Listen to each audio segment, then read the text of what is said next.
Allora, eccoci qua, Menorello prima e poi Sommariva, Presidente Michielli per ribattere. Sì, sono molto interessanti le provocazioni anche dell'amico delle 5 Stelle e dell'Indipendenza Veneta sulla questione dell'autonomia del Veneto. Io vi propongo questa procedura, che è scritta anche nel nostro programma, ma come appello a condividerla, perché a prescindere da ogni idea, credo che tutti vorremmo arrivare a dare al Veneto più autonomia. Okay? Il problema è che l'indipendenza non si può ottenere se non con le armi. Io non sono favorevole, ma non si può, perché l'articolo 1 della Costituzione è radicale. La Repubblica è una divisione, né con le corti di giustizia, tutta aria fritta. L'autonomia in quanto regione a statuto speciale è una concessione che lo Stato deve dare e non la darà mai, perché altrimenti la dovrebbe dare anche la Lombardia. Allora io vi invito a leggere, c'è una norma, l'articolo 132, primo comma della Costituzione, dice che quando tanti consigli comunali, quanti rappresentanti di un terzo di una certa area in termini di popolazione, attenzione, chiedono la fusione fra più regioni, si va a referendum. Questo lo dice l'articolo 132 della Costituzione e la legge 650 del 72 applicativa. Ora il Veneto ha 5 milioni di abitanti, la macro regione del nord-est ne ha circa 7,5.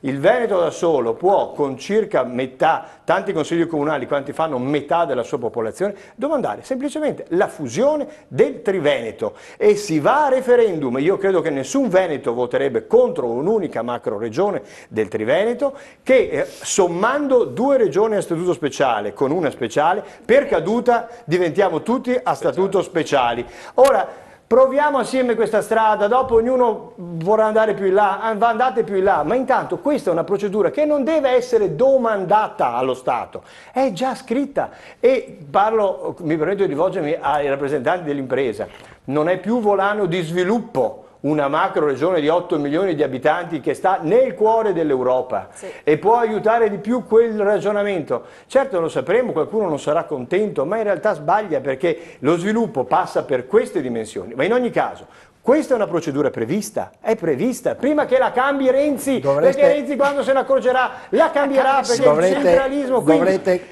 convincere i sindaci del PD a fare una cosa del genere. Chi se ne frega del PD, basta andare comune per comune e dire i sindaci del PD si lamentano come lui, ma quando è il momento di obbedire obbediscono.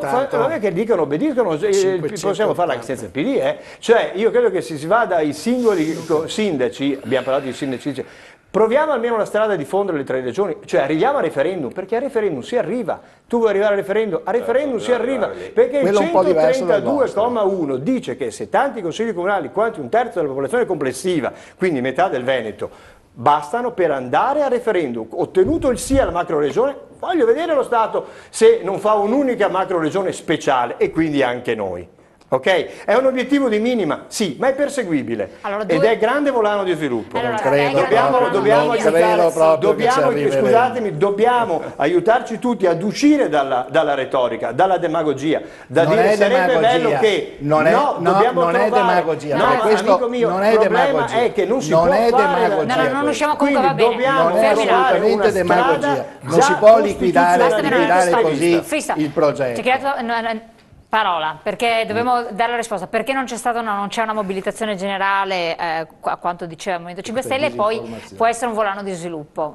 Edi Sommariva o Micheli, chiedetevi voi la... Mentre a Roma litigavano, Sagunto era espugnata. Bravo. Io posso venirvi dietro quanto volete perché la parte, come ama dire Edi Sommariva, la mia parte di testa volentieri sta qua fin domani mattina a discettare degli assetti istituzionali del paese, della regione, di quello che volete. Però io ho un'azienda da mandare avanti domani mattina.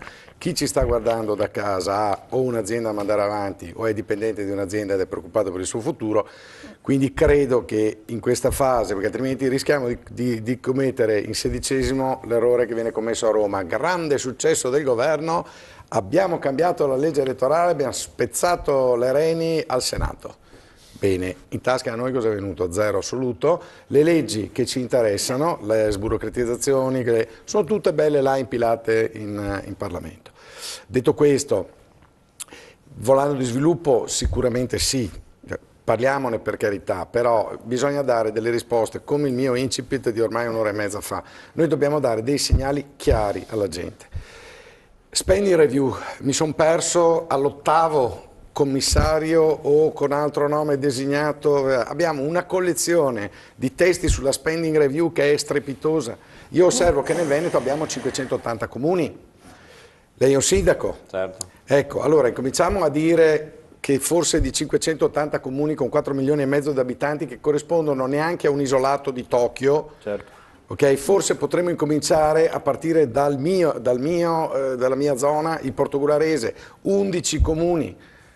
Incominciamo a aggregarli, le bandiere restano, i ricordi restano, però amministrare la polizia per 11 comuni costa infinitamente meno che amministrarla per... Guarda che la stiamo già facendo questa cosa, Sada, in tanti comuni. Certo, ma è lì che vi chiediamo l'accelerata. Il nostro distretto sono 10 comuni con la polizia municipale e altri servizi, ma anche altri colleghi lo stanno facendo. Molto il problema poco, è un po' superare il campanile. Ho capito, però tanti stanno facendo unioni e servizi, soprattutto nei servizi. Ma l'unione dei servizi è un ennesimo livello che si somma agli altri livelli. Un po' più di statistica, bisogna fonderli, no? Le fusioni ci sono le leggi. Due ne hanno fatto.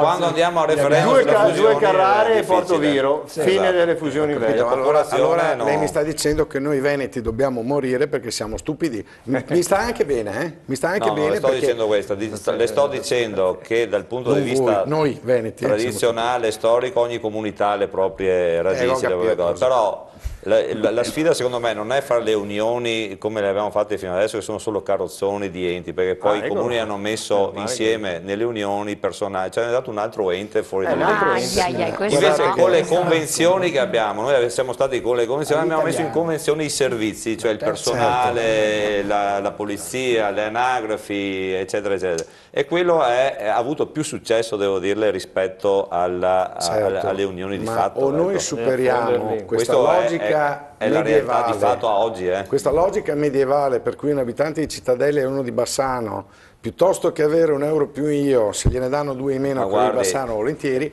Esempio sul tribunale di Bassano, io ho dato l'adesione al sindaco di Bassano come cittadellese di far parte del tribunale di Bassano se il governo non lo toglieva, pur di non lo togliesse, come Castelfranco, cioè noi avevamo dato l'adesione, il governo ce l'ha tagliato lo stesso. Perché quando è stato ora di tagliare un tribunale costato 18 milioni, avevano detto mettiamo le aree dove siamo lontani, diamo l'adesione alle nostre aree, tutti hanno dato l'adesione, ed è finita così come è finita. Ci sono anche questi problemi.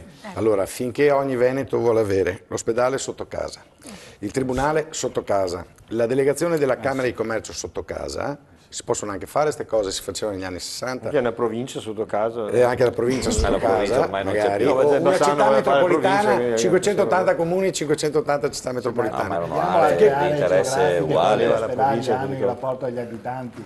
Perché se deve essere la regola, deve essere per tutti, insomma. No, questo è fuori discussione. Ecco. Deve esserci una regola, deve essere per tutti. Vi ricordo che il Veneto confina con parecchie regioni, per cui bisogna il discorso della sanità va implementato con le altre regioni, perché è semplicemente idiota che noi piazziamo il nostro ultimo ospedale di qua, passato il confine a 5 km, c'è l'ospedale friulano o l'ospedale trentino. Bisogna ovviamente dialogare e vedere. Io vengo da una zona proprio di frontiera a frontiera. Manca la parola anche a Sommariva, che comunque... Allora, io volevo tornare... essere estremamente concreto e riparlare del Veneto, però prima un passaggio sul fisco va fatto. Da quando abbiamo l'euro noi non stampiamo più moneta e questa, credetemi, è una aggravante pesantissima, perché i soldi dobbiamo chiedere all'Europa e ne paghiamo gli interessi. Allora, fin tanto che lo Stato non fa come un'azienda in crisi, non so se lo può fare politicamente, cioè pensando ai ricavi futuri e quindi a gestire i costi, noi non usciremo più. Ecco perché il costo del lavoro è così elevato. È come secondo la provocazione che ha fatto... non dipende da noi, dipende da... Un'azione a livello che poi tanti hanno tirato fuori questo discorso qua, perché la categoria commercio, servizio, turismo... Ma non è vero, lo facciamo noi, lo fanno i sindacati. Noi non andiamo in piazza con i trattori perché non siamo capaci, perché non ci piace. Ecco. È una risposta. Veniamo al concreto adesso. Voglio aggiungere una cosa sulle reti perché secondo me non è marginale. E poi voglio aprire una nuova partita che interessa di più alla gente, credo. Sulle reti, allora io ho avuto il piacere di di essere vicino a chi ha costruito questa norma delle reti 5 anni fa e mi sono subito istintivamente innamorato. Però se mi innamoro e non la faccio, la rete, non capisco nulla. Ho avuto la fortuna di seguirne una, anzi 2 e mezzo, e ho capito una cosa, che noi oggi dobbiamo cambiare. Singolarmente ci fa paura il cambiamento. Preferiamo che siano gli altri a cambiare, di modo che quel cambiamento degli altri poi derivi a noi. Ecco, per mettersi in rete, senza perdere la partita IVA, senza noleggiare macchinari, senza fare cose strane, bisogna avere la voglia di cambiare. Allora, insieme, 4-5 persone possono cambiare e quindi possono accettare il rischio del cambiamento. Poi si incontrano nella politica e nella pubblica amministrazione. Allora, la politica sulle reti la visione l'ha avuta, ha fatto la norma, la sta migliorando di tanto in tanto, la sta semplificando. Imbattetevi con l'amministrazione regionale del Veneto voi. Non le gestiscono le reti. No. Mi spaventa a lui perché ma l'amministrazione del Friuli Venezia Giulia, l'amministrazione dell'Emilia Romagna, l'amministrazione della Lombardia, tutte le amministrazioni. No, non sto accusando nessuno. Io sono sindaco, devo ancora arrivare in regione. No, ma non sto accusando né Zaia né accusiamo quello che è stato. Sto dicendo solo chi vincerà e chi sarà in Consiglio deve intervenire sulla burocrazia. Deve far capire alla burocrazia che la rete è gestibile. Non è che la burocrazia possa pretendere di avere sempre soltanto un interlocutore che si assume tutte le responsabilità. È un problema culturale, non è un problema di un movimento politico o di cultura della burocrazia, che ha quelle disfunzioni che noi abbiamo denunciato e che comunque in Veneto sono meno pesanti che in altre regioni. Certo. Nuovo tema. Ma non parliamo di cifre così basse, parliamo di 3,2 miliardi di euro. D'accordo. Nuovo tema. Quante Io cose credo si che fanno? la gente del Veneto, come di ogni regione, abbia piacere di avere una qualità della vita decente. Avere anche i soldi per fare le spese, ma la qualità della vita. Noi in Veneto abbiamo una realtà bellissima, che è quella dei borghi, dei comuni, dei centri storici. Cosa stiamo facendo per questi? Vi leggo solo 2 dati perché è giusto che lo sappiate. Vi sono in Veneto 4,2 punti di vendita per 10.000 abitanti di grande distribuzione. 4,2. Più della Lombardia, più dell'Emilia Romagna, più della Toscana, più del Lazio e più della Campania. 2. L'80% dei supermercati e degli ipermercati sono al di fuori delle aree urbane. Questa si chiama periferizzazione del commercio.